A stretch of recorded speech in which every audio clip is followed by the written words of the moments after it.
पहली चीज दीप, कल जो कुछ हुआ है उसमें एकदम क्लियर कट, ध्यान से सुनिएगा। मैं आपको जो बताने जा रहा हूँ कल की कहानी, और अगर आप अगले 3 मिनट ध्यान से सुनेंगे तो आपको सब कुछ समझ में आ जाएगा क्या हुआ, क्यों हुआ और इसके आगे क्या मायने। राइट। समय नोट करिए, 1:13। राइट। जगह भारत सरकार की इलेक्शन कमीशन की वेबसाइट। खबर, चौथे चरण की वोटिंग के परसेंटेज का अपडेट। कितना आया है? 1:13 पर चुनाव आयोग ने अपने चौथे चरण के वोटिंग के आंकड़े अपडेट किए।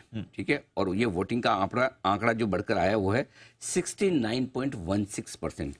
ये लाइन देखिए, ये लाल जो बनी है, चौथे चरण में हुआ है 69.16%। चौथे चरण की ये सारी जो 96 सीटें थी उनकी 2019 में कितनी वोटिंग हुई थी? 69.14%।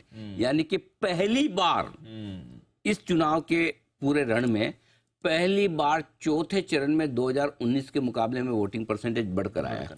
ये जो डर था बाजार का पहले चरण से, पहले 8-9% वोटिंग कम, फिर वो घटकर 3% रही, 3 चरणों में धीमे धीमे इंप्रूवमेंट आया, चौथे चरण में वोटिंग परसेंटेज बढ़ चुका है।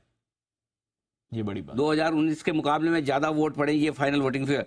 अब आइए 1:13 पर ये खबर आई, 1:30 से बाजार ने बनाया बॉटम, लगभग उसके आसपास 22,054 का लो, और उसके बाद भागे बाजार जोर से उछले एकदम। ठीक है, बाजार की समस्या क्या थी?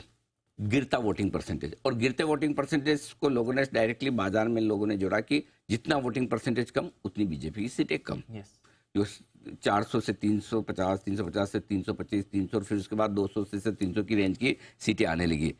और यही बाजार की सबसे बड़ी कमजोरी थी कि वोटिंग परसेंटेज कम होते हुए दिख रहे हैं। ठीक है, अब ये जो आंकड़े हैं ये बाजार का डर करेंगे दूर।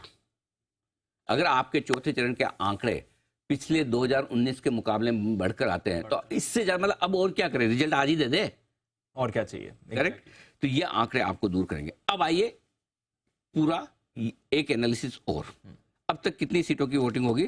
283 प्लस 96, 379, 379 सीटों की वोटिंग हो चुकी है।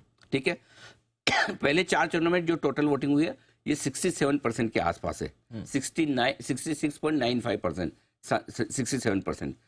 इन्हीं 379 सीटों पर जो वोटिंग हुई थी 2019 में वो 68.75% है, करीबन 0.25% कम। लेकिन अगर ओवरऑल वोटिंग परसेंटेज आप देखें 2019 का तो वो था 67.40, और ये 67.40 के मुकाबले में आप ऑलरेडी यहाँ पर पहुंच चुके हैं 67%, तो खाली 45 बेसिस पॉइंट वोट ही आपके कम रहे। ये आपके लिए बड़ा संकेत है। सिर्फ 2019 की सभी सीटों पर 67.40 है। ये आप डेटा लेके आइए जल्दी से। तो हाँ 67.40, नहीं कि 67.04 नहीं, 40 है, तो खाली आधा % वोट अभी तक कम पड़े। ऑलमोस्ट सिमिलर लेवल पर ही आ गए ना अभी। इतना थोड़ा तो ऊपर नीचे हर बार होता है, इसमें क्या अभी फर्क है? बस ऑलमोस्ट सेम लेवल पर यही तो है। तो जो फर्स्ट उससे चल रही थी कि तो हाँ, जो सबसे शुरुआत में जो जिस वजह से हम अमेरिका की बाजारों की तेजी में पार्टिसिपेट नहीं कर रहे, 10 दिन से अमेरिका हाई बनाता था, हम ऐसे बैठ के देखते रहते, हमारा क्या होगा, वोटिंग ही नहीं हो रही, लोग जा ही नहीं रहे, वोट ही नहीं डाल रहे। ठीक है, शुरुआत में थोड़ी कम हुई लेकिन धीरे धीरे पिकअप हो गई।